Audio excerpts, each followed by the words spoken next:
اعوذ باللہ من الشیطان الرجیم بسم اللہ الرحمن الرحیم الحمد للہ نحمده ونستعینه ونستغفره ونؤمن به ونتوکل علیہ ونعوذ باللہ من شرور انفسنا ومن سیئات اعمالنا من يهده الله فلا مضل له ومن يضلل فلا هادي له ونشهد أن لا إله إلا الله وحده لا شريك له ونشهد أن سيدنا وسندنا ونبينا ومولانا محمدا عبده ورسوله وأرسله بالحق بشيرا ونذيرا وداعيا إلى الله بإذنه وسراجا منيرا وصلی اللہ تعالی علی خیر خلقہ محمد وعلی آلہ واصحابہ وبارک وسلم وتسلیما کثیرا کثیرا اما بعد فاعوذ باللہ من الشیطان الرجیم بسم اللہ الرحمن الرحیم۔ تمام تعریفیں اللہ کے لیے ہیں، ہم اس کی تعریف کرتے ہیں، مدد مانگتے ہیں اور مغفرت طلب کرتے ہیں اور اسی پر بھروسہ کرتے ہیں، اور ہم اللہ کی پناہ میں آتے ہیں اپنے نفس کی برائیوں سے اور اپنے اعمال کے گناہوں سے۔ جسے اللہ ہدایت دے اس سے کوئی گمراہ کرنے والا نہیں، اور جسے وہ گمراہ کر دے اسے کوئی ہدایت دینے والا نہیں۔ اور ہم گواہی دیتے ہیں کہ اللہ کے سوائے کوئی معبود نہیں، وہ اکیلا ہے، اس کا کوئی شریک نہیں۔ اور ہم گواہی دیتے ہیں کہ ہمارے نبی ہمارے صلی اللہ علیہ وسلم محمد مصطفیٰ صلی اللہ علیہ وسلم اللہ کے رسول اور اس کے بندے ہیں، انہیں حق دے کر اور خوشخبری دینے والا اور ڈرانے والا بنا کر بھیجا گیا، اور اس کے اذن سے اللہ کی طرف دعوت دینے والا اور منور کرنے والا چراغ بنا کر بھیجا۔ اللہ کی سلامتی ہو اپنی بہترین تخلیق محمد مصطفیٰ صلی اللہ علیہ وسلم پر، اور آپ صلی اللہ علیہ وسلم کی آل و اصحاب پر برکت اور کثیر سلامتی ہو۔ السلام علیکم ورحمۃ اللہ وبرکاتہ۔ دیکھیے پچھلی ویڈیو میں ہم نے 50 آیتوں تک تلاوت کی تھی، اور اب شروع کرتے ہیں سورہ بقرہ کی 51 آیت سے۔ تو اس میں اللہ تعالیٰ فرماتے ہیں بسم اللہ الرحمن الرحیم وَإِذْ وَعَدْنَا مُوسَىٰ 40 لَيْلَةً ثُمَّ اتَّخَذْتُمُ الْعِجْلَ مِن بَعْدِهِ وَأَنْتُمْ ظَالِمُونَ۔ اور وہ وقت بھی یاد کرو جب ہم نے موسیٰ علیہ السلام سے 40 راتوں کا وعدہ فرمایا تھا، پھر تم نے موسیٰ علیہ السلام کے چلے اعتکاف میں جانے کے بعد بچڑے کو اپنا معبود بنا لیا، اور تم واقعی بڑے ظالم تھے۔ ثم عفونا عنکم من بعد ذلک لعلکم تشکرون۔ پھر ہم نے اس کے بعد بھی تمہیں معاف کر دیا تاکہ تم شکر گزار ہو جاؤ۔ اس آیت اور اس کے بعد والی آیت میں بنی اسرائیل پر کی گئی جو نعمت بیان ہوئی، اس کا خلاصہ یہ ہے کہ فرعون اور فرعونیوں کی ہلاکت کے بعد جب حضرت موسیٰ علیہ السلام بنی اسرائیل کو لے کر مصر کی طرف لوٹے، تو اس کی درخواست پر، ان لوگوں کی درخواست پر اللہ تعالیٰ نے توریت عطا فرمانے کا وعدہ فرمایا، اور اس کے لیے 30 دن اور پھر 10 دن کا اضافہ کر کے 40 دن کی مدت مقرر ہوئی۔ ان 40 دنوں میں ذوالقعدہ کا پورا مہینہ اور 10 دن ذوالحجہ کے بھی شامل تھے۔ حضرت موسیٰ علیہ السلام اپنی قوم پر حضرت ہارون علیہ السلام کو اپنا نائب بنا کر تورات حاصل کرنے کوہ طور پر تشریف لے گئے۔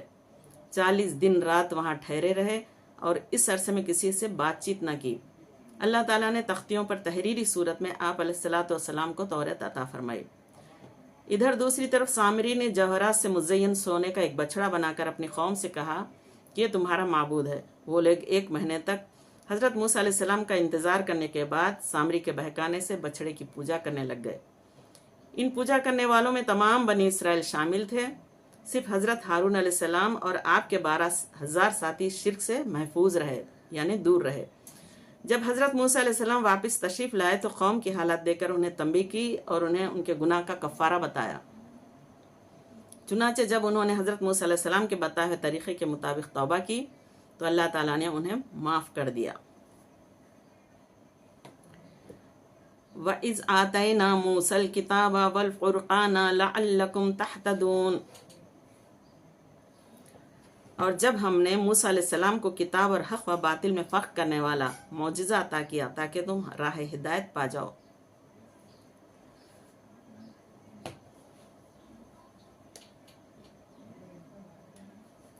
وَإِذْ قَالَ مُوسَىٰ لِقَوْمِهِ يَا قَوْمِ إِنَّكُمْ ظَلَمْتُمْ أَنفُسَكُمْ بِاتِّخَاذِكُمُ الْعِجْلَ فَتُوبُوا إِلَىٰ بَارِئِكُمْ فَاقْتُلُوا أَنفُسَكُمْ ذَلِكُمْ خَيْرٌ لَكُمْ عِندَ بَارِئِكُمْ فَتَابَ عَلَيْكُمْ إِنَّهُ هُوَ التَّوَّابُ الرَّحِيمُ۔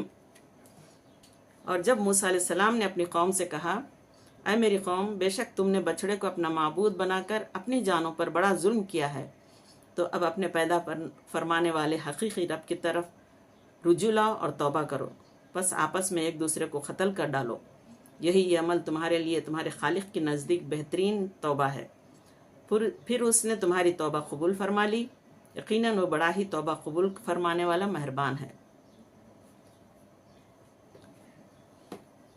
بنی اسرائیل کو بچڑا پوجنے کے گناہ سے یوں معافی ملی کہ حضرت موسیٰ علیہ السلام نے قوم سے فرمایا، تمہاری توبہ کی صورت یہ ہے کہ جنہوں نے بچڑے کی پوجا نہیں کی ہے وہ پوجا کرنے والوں کو قتل کر دیں، اور مجرم راضی خوشی سکون کے ساتھ قتل ہو جائیں۔ وہ لوگ اس پر راضی ہو گئے اور صبح سے شام تک 70,000 قتل ہو گئے۔ تب حضرت موسیٰ علیہ السلام اور حضرت ہارون علیہ السلام نے گڑ گڑاتے ہوئے بارگاہ حق میں دعا کی، درخواست کی اور معافی کی التجا کی۔ اس پر وحی آئی کہ جو قتل ہو چکے وہ شہید ہوئے اور باقی بخش دیے گئے، قاتل مقتول سب جنتی ہیں۔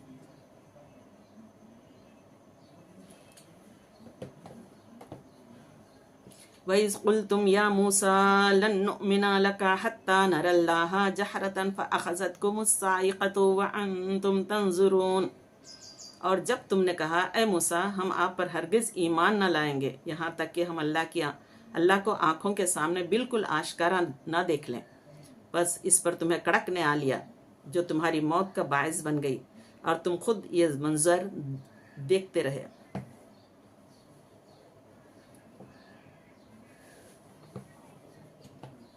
ثم بعثناکم من بعد موتکم لعلکم تشکرون۔ 56 میں اللہ پاک فرماتے ہیں، پھر ہم نے تمہارے مرنے کے بعد تمہیں دوبارہ زندہ کیا تاکہ تم ہمارا شکر ادا کرو۔ جب بنی اسرائیل نے توبہ کی اور کفارے میں اپنی جانیں بھی دے دیں تو اللہ تعالیٰ نے حکم فرمایا کہ حضرت موسیٰ علیہ السلام انہیں اس گناہ کی معذرت پیش کرنے کے لیے حاضر کریں۔ چنانچہ حضرت موسیٰ علیہ السلام ان میں سے 70 آدمی منتخب کر کے طور پر لے گئے۔ وہاں جا کر وہ کہنے لگے، اے موسیٰ، ہم آپ کا یقین نہ کریں گے جب تک اللہ کو علانیہ نہ دیکھ لیں۔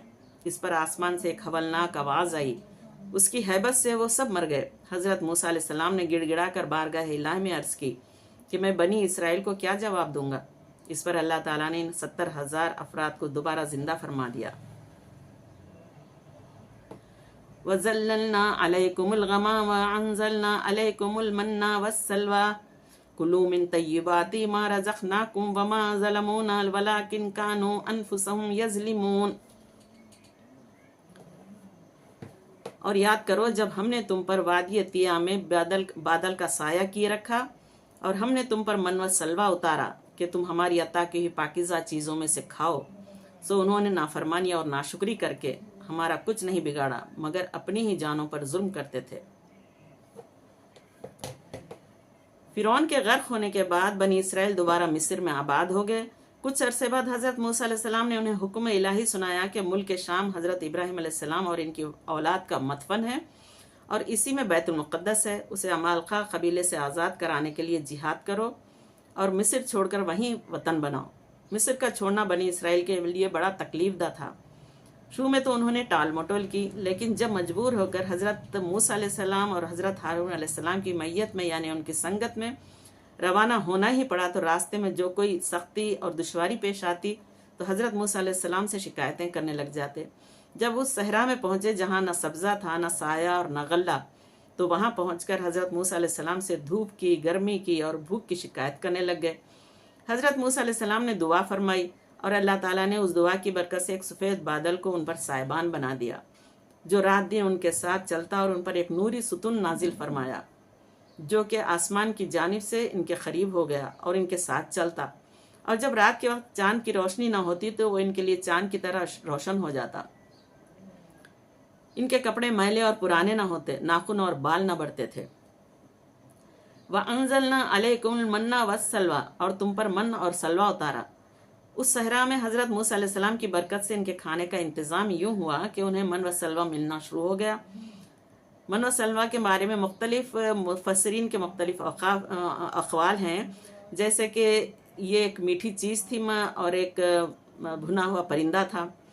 تو اللہ تعالیٰ نے ان پر احسان یہ کیا کہ اپنے بندوں کو کسی مشقت اور کاشتکاری کے بغیر یہ ساری چیزیں عطا کر دی۔ تو یہاں پہ باقی ہر روز ایک حکم یہ ہوا کہ یہ دونوں چیزیں ہفتے کو بالکل نہ آتی بلکہ ہر روز پہنچتی، جمعے کو دگنی آتی، اور حکم یہ تھا کہ جمعے کو ہفتے کے لیے بھی جمع کر لو، مگر ایک دن سے زیادہ کا جمع نہ کرنا۔ بنی اسرائیل نے نعمتوں کی ناشکری کی اور ذخیرے جمع کیے، وہ سڑ گئے اور ان کی آمد بند ہو گئی۔ یہ انہوں نے اپنا ہی نقصان کیا تھا کہ دنیا میں نعمت سے محروم ہو گئے اور آخرت میں سزا کے مستحق ہوئے۔ وَإِذْ قُلْنَا ادْخُلُوا هَٰذِهِ الْقَرْيَةَ فَكُلُوا مِنْهَا حَيْثُ شِئْتُمْ رَغَدًا وَادْخُلُوا الْبَابَ سُجَّدًا وَقُولُوا حِطَّةٌ نَغْفِرْ لَكُمْ خَطَايَاكُمْ وَسَنَزِيدُ الْمُحْسِنِينَ۔ اور یاد کرو جب ہم نے فرمایا اس شہر میں داخل ہو جاؤ اور اس میں جہاں سے چاہو خوب جی بھر کے کھاؤ، اور یہ کہ شہر کے دروازے میں سجدہ کرتے ہوئے داخل ہونا، اور یہ کہتے جانا اے ہمارے رب ہم سب خطاؤں کی بخشش چاہتے ہیں، تو ہم تمہاری گزشتہ یعنی پچھلی خطائیں معاف فرما دیں گے، اور علاوہ اس کے نیکوکاروں کو مزید لطف و کرم سے نوازیں گے۔ اس شہر سے بیت المقدس مراد ہے یا اریحم، جو بیت المقدس کے قریب ایک مقام ہے جس میں عمالقہ آباد تھے اور وہ اسے خالی کر گئے تھے، وہاں غلے میوے بکثرت تھے۔ اس بستی کے دروازے میں داخل ہونے کا فرمایا گیا، اور یہ دروازہ ان کے لیے کعبے کی طرح مقدس تھا، اور اس میں داخل ہونا اور اس کی طرف سجدہ کرنا گناہوں کی معافی کا سبب تھا۔ بنی اسرائیل کو یہ حکم تھا کہ دروازے میں داخل ہوتے وقت داخل ہوں یعنی سجدہ کرتے ہوئے داخل ہوں، اور زبان سے حطتن کہتے جائیں، یہ کلمہ استغفار تھا۔ انہوں نے دونوں حکموں کی مخالفت کی اور سجدہ کرتے ہوئے داخل ہونے کی بجائے سریونیوں کے بل گھسیٹتے ہوئے داخل ہوئے، اور توبہ استغفار کا کلمہ پڑھنے کی بجائے مذاق کے طور پر حبۃ فی شعرۃ کہنے لگے، جن کا معنی تھا بال میں دانا۔ اس مذاق اور نافرمانی کی سزا میں ان پر طاعون مسلط کیا گیا، جس سے ہزاروں اسرائیلی ہلاک ہو گئے۔ فبدل الذين ظلموا قولا غير الذي قيل لهم فأنزلنا على الذين ظلموا رجزا من السماء بما كانوا يفسقون۔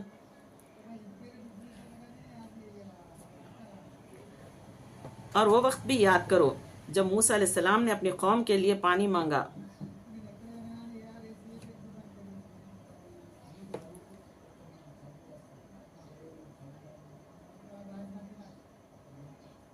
تو ظالموں نے اور بات بدل دی جو فرمائی گئی تھی، اس کے سوا تو ہم نے آسمان سے ان پر عذاب اتارا بدلہ ان کی بے حکمی کا۔ پھر ان ظالموں نے اس قوم کو جو ان سے کہا گیا تھا ایک اور کلمے سے بدل ڈالا، سو ہم نے ان ظالموں پر آسمان سے بصورت طاعون سخت آفت اتاری، اس وجہ سے کہ مسلسل حکم عدولی کر رہے تھے۔ بنی اسرائیل پر طاعون کا عذاب مسلط کیا گیا، اور اس کی وجہ سے ایک ساتھ میں ان کے 70,000 افراد ہلاک ہو گئے، اور دوسرے قول کے مطابق 24,000 افراد ہلاک ہو گئے تھے۔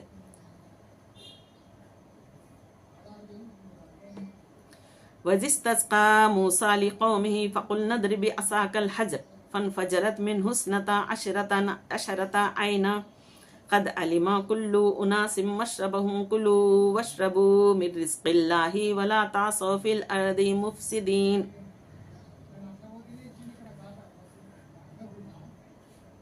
اور جب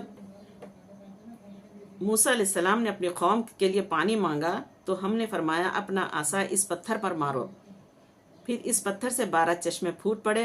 واقعتاً ہر گروہ نے اپنا اپنا گھاٹ پہچان لیا۔ ہم نے فرمایا اللہ کے عطا کردہ رزق میں سے کھاؤ اور پیو، لیکن زمین میں فساد انگیزی نہ کرتے پھرو۔ اور جب موسیٰ علیہ السلام نے اپنی قوم کے لیے پانی مانگا، جب میدان طیہ میں بنی اسرائیل نے پانی نہ پایا تو حضرت موسیٰ علیہ السلام کی خدمت میں فریاد کی۔ حضرت موسیٰ علیہ السلام کو اللہ تعالیٰ کی طرف سے حکم ہوا کہ اپنا عصا پتھر پر مارے، چنانچہ آپ علیہ السلام نے عصا مارا تو اس پتھر سے پانی کے 12 چشمے پھوٹ پڑے، اور بنی اسرائیل کے 12 گروہ نے اپنے اپنے گھاٹ کو پہچان لیا۔ وَإِذْ قُلْتُمْ يَا مُوسَى لَن نَّصْبِرَ عَلَىٰ طَعَامٍ وَاحِدَةٍ فَادْعُ لَنَا رَبَّكَ يُخْرِجْ لَنَا مِمَّا تُنبِتُ الْأَرْضُ مِن بَقْلِهَا وَقِثَّائِهَا وَفُومِهَا وَعَدَسِهَا وَبَصَلِهَا قَالَ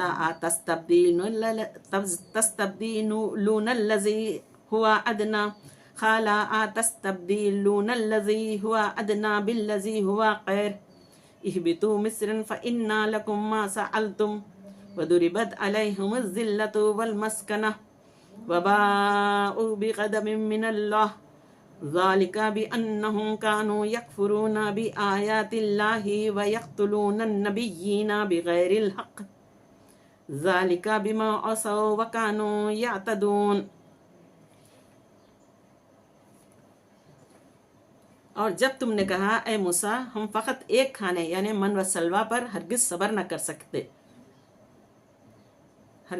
نہیں کر سکتے تو آپ اپنے رب سے ہمارے حق میں دعا کیجئے کہ ہمارے لیے زمین میں اگنے والی چیزوں میں سے ساگ اور ککڑی اور گیہوں اور مسور اور پیاز پیدا کر دے. موسیٰ علیہ السلام نے اپنی قوم سے فرمایا کیا تم اس چیز کو جو ادنا ہے بہتر چیز کے بدلے مانگتے ہو؟ اگر تمہاری یہی خواہش ہے تو کسی بھی شہر میں جا اترو، یقیناً وہاں تمہارے لیے وہ کچھ میسر ہوگا جو تم مانگتے ہو. اور ان پر ذلت اور محتاجی مسلط کر دی گئی اور وہ اللہ کے غضب میں لوٹ گئے. یہ اس وجہ سے ہوا کہ وہ اللہ کی آیتوں کا انکار کیا کرتے تھے اور انبیاء کو ناحق قتل کرتے تھے، اور یہ اس وجہ سے بھی ہوا کہ وہ نافرمانی کیا کرتے اور ہمیشہ حد سے بڑھ جاتے تھے.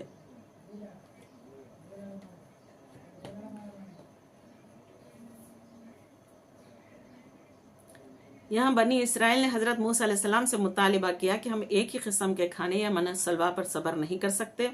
آپ دعا کریں کہ ہمیں زمین کی ترکاریاں، دالیں، ککڑی، پیاز وغیرہ ملیں. حضرت موسیٰ علیہ السلام نے انہیں سمجھایا کہ تمہیں اتنا اچھا کھانا بغیر محنت کے مل رہا ہے، کیا اس کی جگہ ادنا قسم کا کھانا لینا چاہتے ہو؟ لیکن جب وہ نہ مانے تو حضرت موسیٰ علیہ السلام نے بارگاہ الہی میں دعا کی.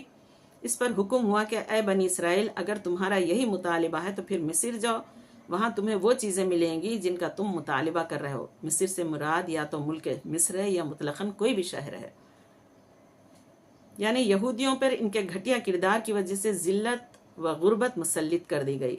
ان پر غضب الہی کی صورت یہ ہوئی کہ انبیاء علیہ السلام اور صلح کی بدولت جو رتبے انہیں حاصل ہوئے تھے ان سے محروم ہو گئے.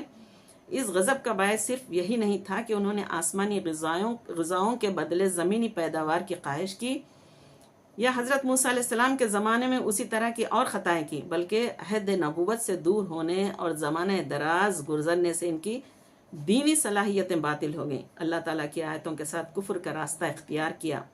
انہوں نے حضرت زکریا علیہ السلام، حضرت یحییٰ علیہ السلام، حضرت شعیب علیہ السلام کو شہید کیا اور ایسا ناحق قتل کیا کہ اس کی وجہ خود یہ قاتل بھی نہیں بتا سکتے تھے. انہوں نے نافرمانی اور سرکشی کا راستہ اختیار کیا. الغرض ان کے عظیم جرائم اور قبیح ترین افعال کی وجہ سے ان پر اللہ تعالیٰ کی لعنت ہوئی، ان پر ذلت اور غربت مسلط کر دی گئی اور غضب الہی کے مستحق ہوئے. وآخر الدعوانا ان الحمد للہ رب العالمین. اللہم صلی علی محمد وعلی آل محمد کما صلیت علی ابراہیم وعلی آل ابراہیم انک حمید مجید. اللہم صلی علی محمد وعلی آل محمد کما صلیت علی ابراہیم وعلی آل ابراہیم انک حمید مجید. اے مالک مولا مختار کل، میرے معبود برحق یا ارحم الراحمین، جو بھی آج میں نے تلاوت قرآن پاک کی ہے اور ترجمہ اور مختصر سی تفسیر سنائی ہے، پڑھ کر دیکھ کر میں نے سنائی ہے، اے اللہ پاک اگر اس میں کچھ غلطی ہو گئی ہو تو میں تجھ سے ہاتھ جوڑ کر ان سب کو گواہ بنا کر معافی مانگتی ہوں. میرے رب مجھے معاف فرما دے، میری زبان کی لغزش کو درگزر فرما دے میرے مالک، اور اسے سننے والوں کے لیے ثواب جاریہ اور میرے لیے، میرے والدین کے لیے ثواب جاریہ بنا دے. اور جتنے لوگوں میں نے اس کو سنا ہے اے اللہ انہیں اجر عظیم عطا فرما. یا رب العالمین، مسلمان پریشان ہیں میرے مالک، اے اللہ مسلمانوں کو بے گھر کیا جا رہا ہے میرے معبود، مسلمان بچوں کو شہید کیا جاتا ہے میرے پروردگار عالم، اے اللہ ان پر رحم فرما، ان پر کرم فرما، انہیں اپنے گھروں میں پھر سے آباد فرما میرے مالک. اے اللہ جن کے ماں باپ شہید ہو رہے ہیں انہیں جنت الفردوس میں اعلیٰ مقام عطا فرما. ان کے پیچھے جو ان کے اہل رہ جاتے ہیں، اہل خانہ جو بھی بیویاں بچے جو بھی رہ جاتے ہیں، اللہ ان کے گھروں میں انہیں دوبارہ آباد فرما. اے اللہ ظالموں کو شکست عطا فرما، یا رب العالمین مسلمانوں پہ رحم فرما، اے اللہ مسلمانوں کو نمازی پرہیزگار بنا، تیری طرف رجوع لا کے توبہ کرنے کی توفیق عطا فرما میرے مالک۔ اے اللہ میں ان سب مسلمانوں کے لیے دعا گو ہوں، اے اللہ میری ان دعاؤں کو قبول فرما۔ اے میرے معبود تجھ سے گناہوں کی معافی مانگتے ہوئے یا ارحم الراحمین تیرے رحم کے التجا کرتی ہوں۔ سبحان ربک رب العزت عما یصفون، سلام علی المرسلین، الحمد للہ رب العالمین۔ آپ سبھی سے بھی گزارش ہے کہ جو غلطیاں مجھ سے ہوئی ہیں انہیں درگزر فرمائیں اور سن کر اسے یاد رکھیں، اور ہم سب اس پر عمل کرنے کی کوشش کریں گے انشاءاللہ تعالی۔ ان اللہ و ملائکۃ یصلون علی النبی یا ایھا الذین آمنوا صلوا علیہ وسلموا تسلیما۔ اللہم صلی علی محمد وعلی آل محمد کما صلیت علی ابراہیم وعلی آل ابراہیم انک حمید مجید۔ اللہ آپ سب کو جہاں بھی رہیں خوش رہیں، آباد رہیں، اللہ آپ سب کی اور ہم سب کی حفاظت فرمائے، آمین یا رب العالمین۔ السلام علیکم ورحمۃ اللہ وبرکاتہ۔